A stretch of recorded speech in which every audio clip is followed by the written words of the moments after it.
Ever since I was a kid, I've sold. When I was like 6 or 7, we had a little garden. I had a little vegetable stand. When I was like 12, we went to Michigan and my mom had bought me like a little snowball maker. So I made a bunch of snowballs and it was like a blizzard and I was selling snowballs out there in a blizzard. So I've always loved sales.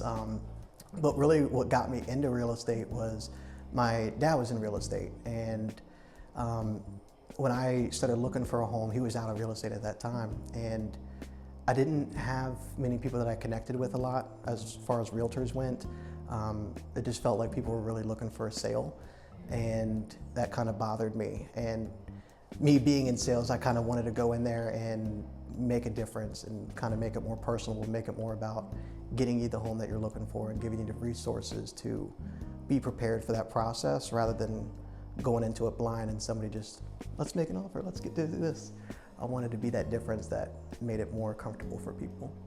I used to, but honestly now I'm more or less on Zillow Flex, so I just get bombarded with showing requests and just take them as they come in. But one of the cool things that I do for my clients is, when you're looking at homes, especially, now with technology and everything, people have 5, 6, 7 homes they want to see.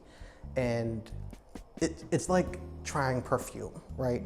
Once you try a couple of them and it kind of all starts blending together, you forget which one has that primary bathroom that you loved.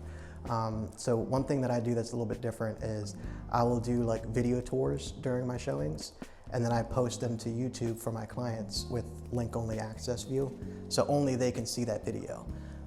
And then that way, after that day of 7 showings, they have something to go back to and reference and like, oh, that's the home that I really loved.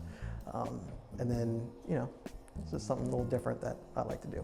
I cover a pretty, a pretty big area. I go all the way up to like Ashburn, Great Falls in that area. I go down to Richmond.